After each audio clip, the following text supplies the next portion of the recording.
Tonight, you'll journey to the enchanting Greek island of Corfu, where Venetian lanes glow beneath the setting sun and ancient olive trees whisper softly in the evening breeze. An elderly olive keeper welcomes you into a grove that has been lovingly cared for by generations of her family.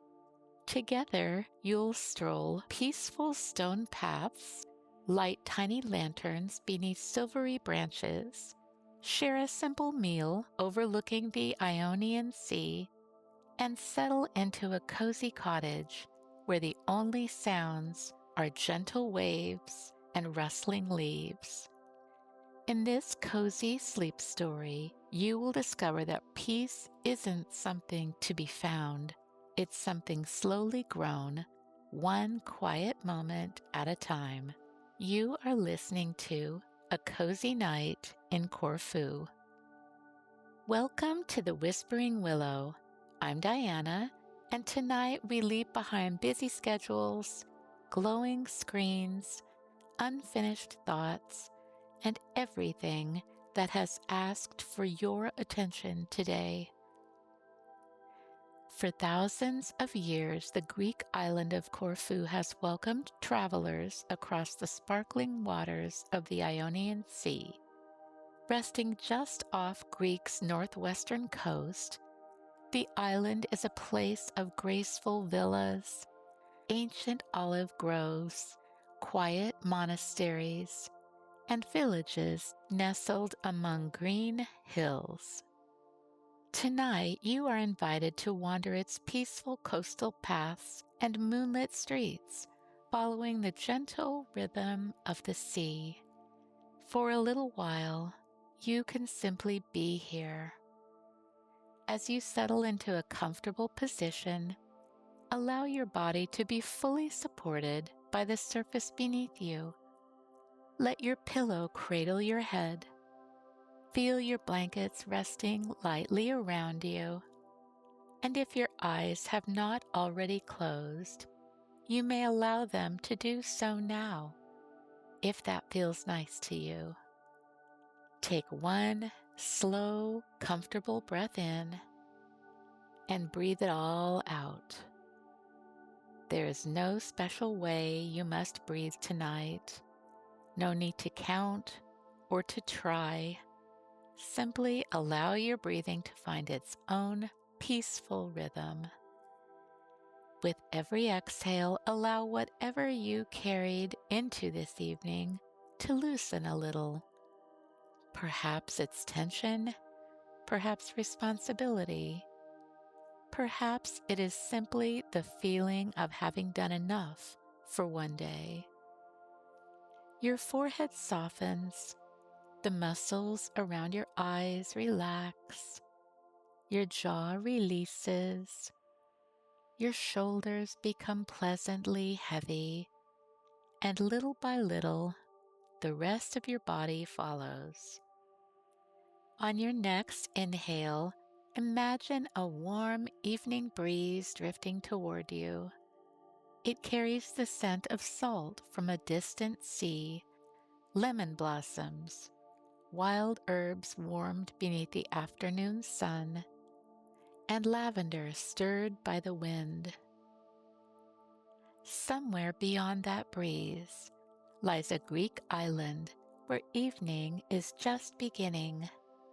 The last golden light rests upon honey-colored buildings. Fishing boats sway in the harbor. Church bells sound softly across the hills, and ancient olive trees shimmer silver green beneath the fading sun. That is where we are going tonight, to a place where evenings have unfolded this way for centuries, where every path invites a slower step, and where the sea is calm. The sky is turning shades of rose and amber, and somewhere ahead, beneath the ancient olive trees, tiny lanterns are just beginning to glow. Whenever you're ready, our evening in Corfu can begin. Let's wander. The ferry glides quietly across the calm waters of the Ionian Sea. You stand near the railing, watching the last sunlight scatter across the water. For the first time today, there is nowhere you need to be except exactly where you are. You know that someone will be waiting when the ferry arrives. The keeper of a small family olive grove in the hills above the village, where a guest room has been prepared for you for the night. Beyond that, you know very little. And somehow, not knowing feels nice. So much of life is planned before we ever arrive. There is something refreshing about leaving a little of this evening undiscovered. Ahead, the island of Corfu rises gently from the water, its hills covered with cypress trees and ancient olive groves. Along the shoreline, warm stone buildings glow beneath the last golden light of day. As the boat reaches the harbor, you step onto the quay. The evening air is soft, carrying the fresh scent of the sea. Somewhere nearby, church bells ring the hour. Fishing boats rock against the dock, and a few swallows circle overhead before disappearing into the deepening sky.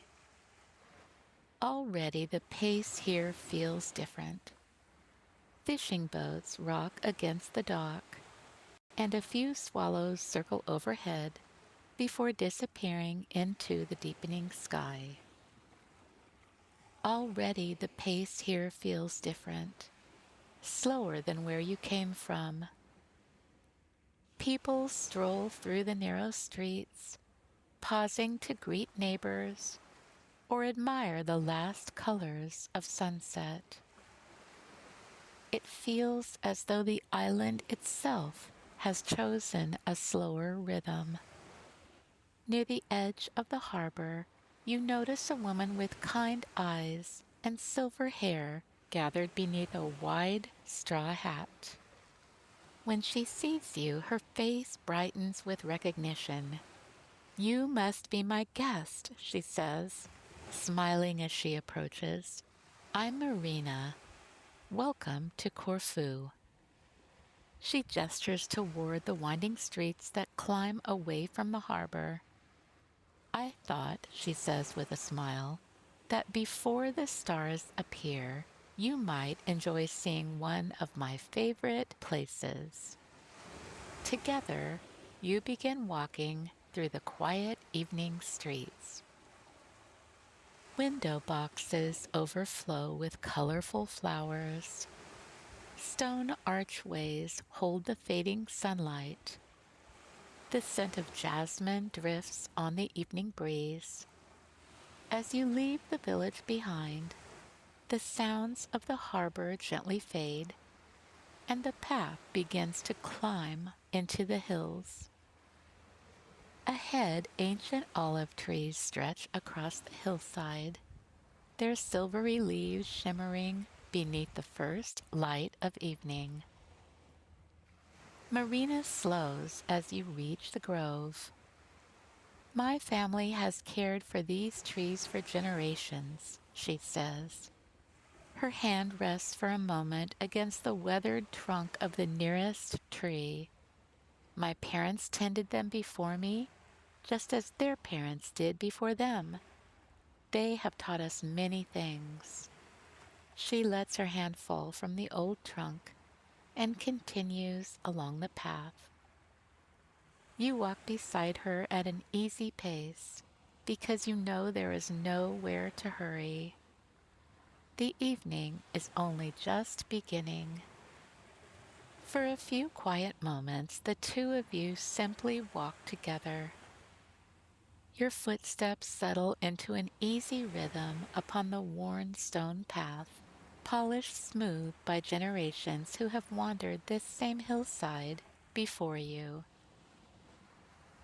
Flowering hedges and low limestone walls border the path. Small white daisies bloom between the stones beneath your feet. Wild thyme releases its fragrance into the warm air. From another hillside comes the distant ringing of sheep bells as a shepherd guides his flock home for the evening. Everything seems to be preparing for rest. You notice how naturally your breathing has begun to match the rhythm of your walk. One easy breath, one comfortable step, another breath, another step. There is no destination pressing upon you, only the pleasant experience of making your way there. Marina smiles as though she has noticed the change. Visitors often arrive with quick footsteps, she says. They don't even realize it at first. She laughs softly. But before long, the island teaches them another way. You smile. It seems perfectly reasonable that an island covered with ancient olive trees would know something about patience, you think. The path rises gradually until you reach the crest of a small hill.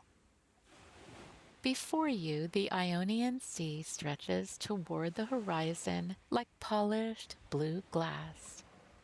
The last light of the sun scatters golden ribbons across its surface.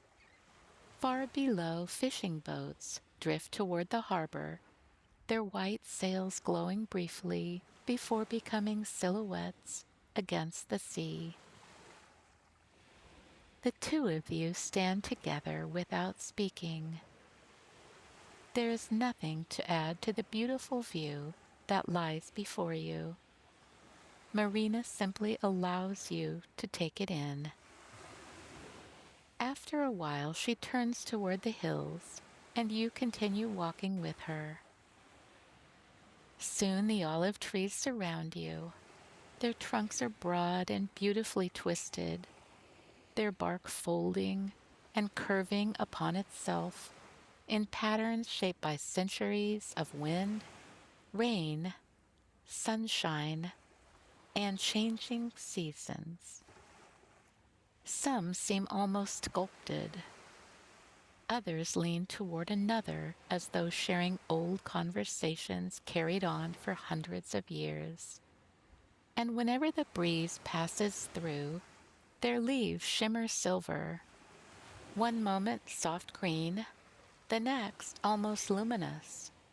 Whenever the wind changes, Marina says, the leaves turn to greet it. Another breeze ripples through the grove. Thousands of tiny leaves move together, creating a whisper unlike any other sound. Not quite rustling, not quite singing, something wonderfully in between. Marina closes her eyes for a moment, listening. I've always thought it sounds as though the grove is wishing everyone a peaceful evening. You close your eyes and listen again. Perhaps she was right, you think, smiling to yourself. Just beyond the trees, delicate lights begin to appear. Small lanterns glow along winding paths. Stone walls catch their golden light. Lavender sways in the evening air. Marina smiles and says, "We're home." You pass beneath a simple wooden gate draped with climbing jasmine. Its sweet fragrance mingles with lavender, rosemary, and the earthy scent of the olive grove cooling beneath the evening sky. Ahead, nestled among the silver trees, stands a small stone cottage with pale blue shutters and a welcoming porch where a single lantern burns steadily.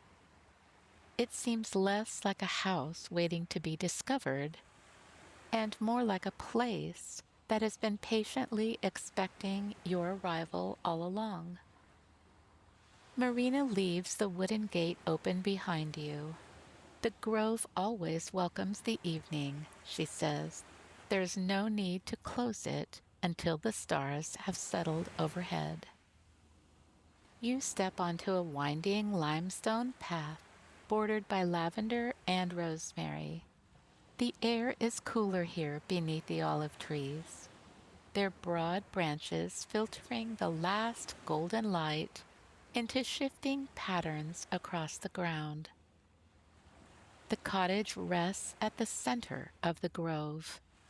Its weathered stone walls have softened with time, warmed by countless summers and cooled by quiet winters. Climbing jasmine winds around the porch, filling the evening air with its sweet fragrance. Nothing about the cottage asks for attention. It simply belongs here. Marina sets her woven basket beside the front steps. My grandmother always liked to spend a little time with the grove before supper, she says. I've never quite lost the habit. She hands you another basket, woven from slender olive branches. There is never very much to do, she says, only many little things. Together you follow one of the narrow paths between the ancient trees. A few olives have fallen during the afternoon, and you gather them one by one. Some are deep purple, others remain soft green. Each is placed into the basket. Marina smiles. My grandmother used to say olives dislike being hurried. You laugh softly. Did she truly believe that? Marina's eyes twinkle. I think she simply knew that children needed an excuse to slow down. You continue gathering the scattered fruit beneath the silver leaves. Around you the grove grows quieter. The cicadas that filled the afternoon now sing only from time to time. A dove calls somewhere farther up the hillside. Everything seems to be preparing for rest. Farther along the path, small clay lanterns wait upon the low stone walls. Marina unfolds a soft linen cloth and polishes the glass of the nearest one. You help with the next. Lift, wipe, turn, replace. One lantern after another. When the glass is clear, Marina lights the first small flame. Then you light another, and another. Slowly, warm pools of amber begin appearing throughout the grove, glowing beneath the silvery branches. A simple ritual that feels unexpectedly comforting. The path eventually curves toward a small herb garden beside the cottage. Rows of basil, oregano, thyme, sage, and rosemary perfume the cooling air. Marina gathers a few sprigs for supper, then snips a piece of rosemary and offers it to you. Crush the leaves, she urges you. You rub them between your fingers, and their warm, woodsy fragrance rises into the evening, fresh, earthy, comforting. Around you, jasmine, lavender, rosemary, and lemon balm mingle in the cooling air. Beyond the hillside, the faint hush of the Ionian Sea rises from somewhere below. a distant rhythm of water against the shore, quiet enough to become part of the evening itself. One wave arriving, another following. After a little while, Marina glances toward the western sky. Only a narrow ribbon of amber remains above the distant hills. It's nearly time, she says. Together you wander back toward the cottage. Your baskets are not especially full, but the lanterns are glowing. The herbs for supper have been gathered, and somehow everything feels ready. The grove has settled, the birds have found their branches, and somewhere along the path, though you're not quite sure when, you have settled too. As you reach the porch, Marina opens the weathered blue door. Warm golden light spills onto the stone steps. The comforting aroma of fresh bread, herbs, and olive oil drifts into the evening air. She smiles. "Come," she says. "Supper is waiting." By the time you return to the cottage, twilight has deepened into a soft Mediterranean blue. The lanterns you lit earlier glow among the olive trees, tiny points of amber beneath the silver leaves. Marina carries a small wooden table onto the porch while you bring the basket of herbs from the garden. Together you set the table beneath one of the open blue-shuttered windows. "Nothing elaborate tonight," Marina says with a smile. "Just what we have." Somehow that sounds perfect. She spreads a cream-colored cloth across the table and begins bringing supper from the cottage. A loaf of warm, crusty bread, ripe tomatoes drizzled with olive oil, a small dish of olives from the grove, feta sprinkled with oregano, and roasted vegetables, fragrant with the rosemary you gathered only a little while ago. Marina places a shallow ceramic bowl between the two of you and pours a little golden olive oil into its center. "This came from our trees," she says. You tear a piece from the warm loaf and dip it into the oil. The bread absorbs it immediately. The first bite is wonderfully simple. Warm bread, rich olive oil, a hint of salt. Nothing more is needed. Marina tears a small piece from her own bread and dips it into the oil. "When I was younger," she says, "I couldn't understand why my grandmother spent so much time on little things." You smile, remembering the olives gathered from the path and the lanterns polished one by one. "The evening rituals?" you ask. Marina nods. "All of them." She swept paths that would be covered with leaves again the next morning. She tended herbs that grew perfectly well without her. And every evening she walked through the grove as though the trees needed to know she was still here. She smiles at the memory. "I thought she was simply very particular."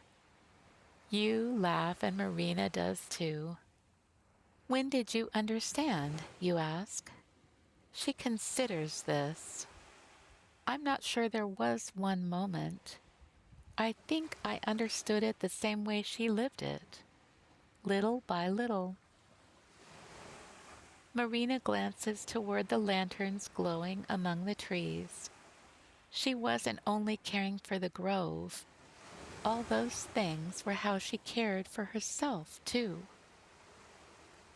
For a moment you think about the evening you've spent here, gathering a few fallen olives, polishing lantern glass, crushing rosemary between your fingers. None of it seemed important on its own.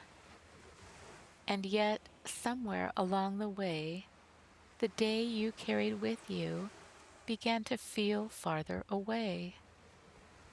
Maybe that's why it feels so peaceful here, you say. Marina smiles. Perhaps. She reaches for a tomato and adds it to her plate. Or perhaps peace is simply something we grow. The words remain with you as supper continues. Marina pours cool water into 2 small glasses. A thin slice of lemon floats in each one, releasing its bright fragrance whenever you lift the glass.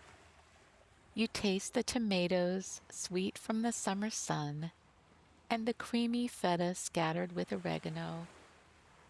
The roasted vegetables are still warm, carrying the familiar fragrance of rosemary from the garden.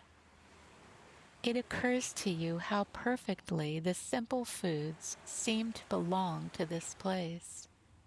The golden olive oil, the fragrant herbs, the ripe tomatoes and salty feta, the warm bread you tear apart with your fingers.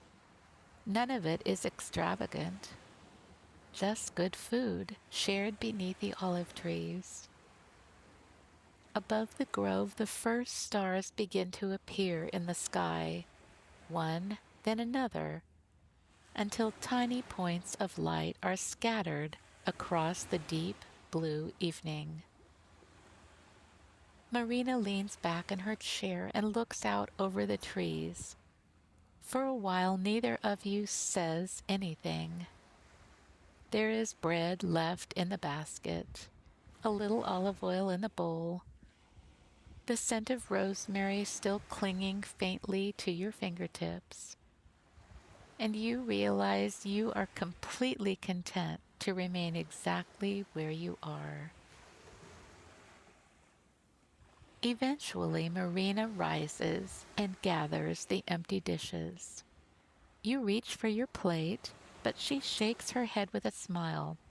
"Leave it," she says. "Tonight you are my guest." So you do. You remain beneath the blue shutters while she carries the dishes inside. The lanterns glow among the trees.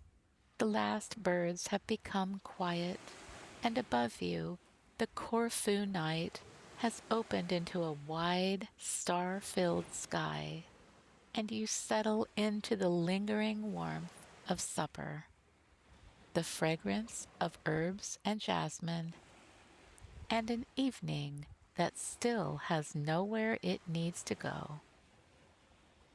When Marina returns to the porch, she is carrying a single glass lantern.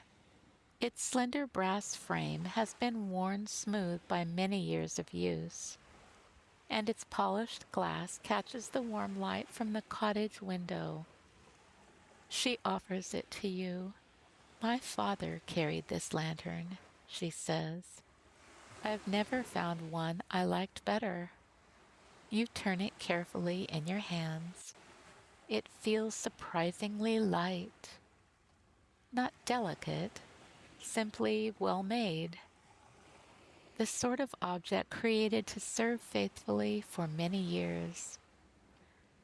Marina places a candle inside and lights it. The tiny flame flickers, leans toward the evening breeze, then steadies itself. "There is one more place I'd like to show you," she says. Together you leave the cottage and follow the winding limestone path into the grove.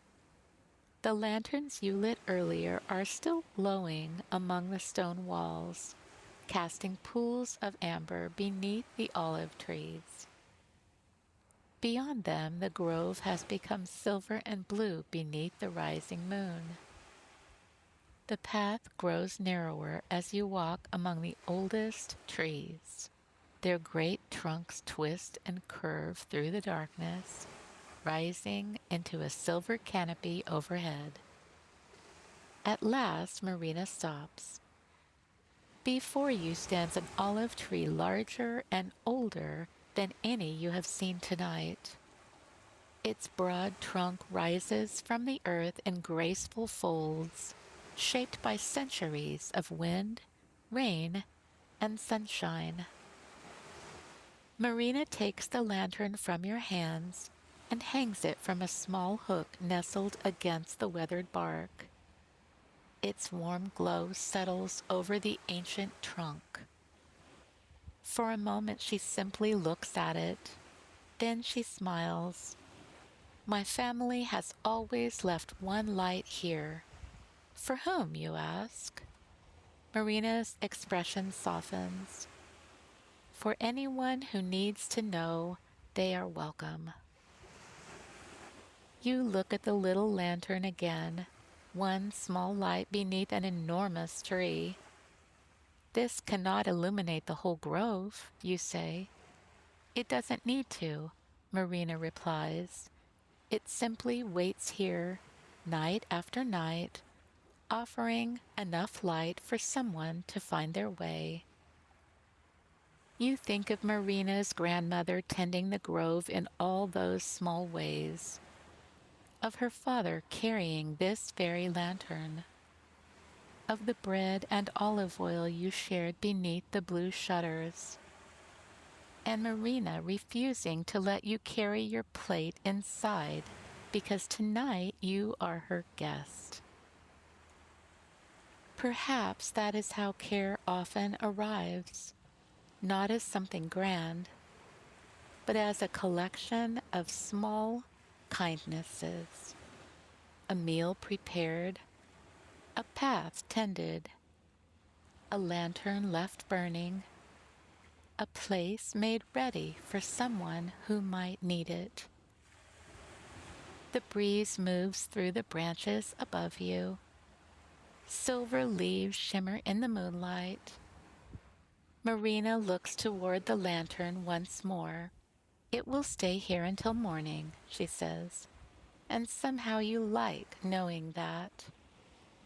Even after you have gone inside, even after the grove has become quiet, even after you have fallen asleep, this little light will still be burning beneath the olive tree, waiting for no one in particular, and welcoming whoever comes. Together you turn toward the cottage. Behind you the last lantern glows beneath the ancient branches. Ahead, warm light spills from the blue shuttered windows. And for the first time since arriving in Corfu, the cottage doesn't feel like Marina's home alone. It feels just a little like yours, too. Marina carries the lantern as the two of you make your way back along the winding path to the cottage. Its light reaches only a few steps ahead. There is something comforting about that. The entire path does not need to be illuminated, only your next steps. Behind you, the final lantern still glows beneath the oldest tree, a tiny golden star among the branches. But soon it disappears from view, replaced by the warm amber light of the cottage windows ahead of you. White curtains move through open windows, stirred by the cool night air. Marina smiles. I've always loved this part of the evening, she says. The walk home, you ask? She nods. When everything has found its place again. She gives a small, contented laugh. It's a wonderful feeling to know there's nothing left to do. Nothing left to do. Those words feel especially comforting to you tonight. You climb the porch steps and Marina places the lantern on a small wooden table beside the door. Inside, moonlight spills through the open shutters and stretches across the cool stone floor. The breeze carries jasmine into the room, mingling with lavender and the lingering fragrance of warm bread. Marina reaches for a woven basket beside the hearth. Inside are neatly folded linen blankets. She offers one to you. It is wonderfully soft, and as you wrap it around your shoulders, the faint fragrance of dried lavender rises from its folds. My grandmother tucked lavender into every blanket, Marina says. She wanted each one to remember summer. You breathe in its familiar fragrance as you settle into a comfortable chair beside the open window. Marina takes the chair across from you, and for a little while the two of you simply enjoy the cool night air. A cricket sings somewhere in the garden. Far below, the sea meets the shore with a distant hush. And somewhere among the trees, the last lantern still glows. Then Marina looks toward the grove. The olive trees taught my family something else, she says. You glance toward her. They never bloom before spring. They never bear fruit before summer. They never rest before winter. And yet they are never late. You look through the open window at the ancient trees. Perhaps there are things that cannot be hurried simply because we wish for them to arrive sooner. Perhaps some things need only time and care and the freedom to unfold when they are ready. Marina reaches over and lowers the flame of the oil lamp. The room settles into a softer golden glow. I think the grove has fallen asleep, she says. Then she turns toward you. And perhaps it's time we followed its example. You smile at her. Outside, the lanterns remain glowing among the trees. One of them will stay beneath the oldest olive tree until morning. A small light left for anyone who needs to know they are welcome. And tonight, that includes you. Marina leads you down a short hallway where a single olive oil lamp glows from a small niche in the wall. At the end, she pauses before a wooden door painted the palest shade of blue. She opens it and smiles.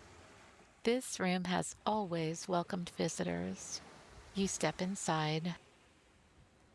Whitewashed walls reflect the moonlight pouring through an open window. A hand-woven rug rests beneath your feet, and beside the bed, a small wooden table holds a clay pitcher of water, a drinking glass, and 3 sprigs of lavender from the garden. The bed itself looks wonderfully inviting. Cool white linen covers the mattress, and a hand-stitched quilt in shades of cream and sage green lies folded across its foot. Marina walks to the open window. Outside, the branches of an ancient olive tree reach toward the cottage, their silver leaves shimmering beneath the moon.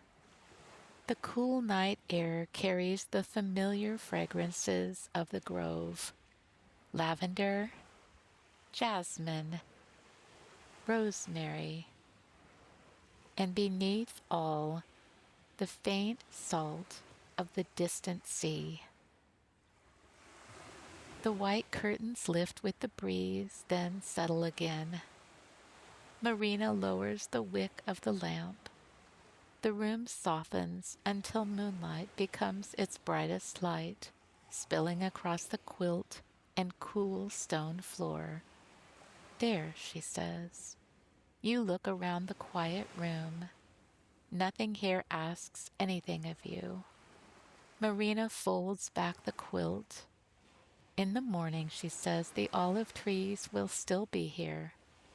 She glances toward the open window, and everything else can wait until then. Sleep well, she says, and you wish her a good night. She leaves the door slightly open as she goes.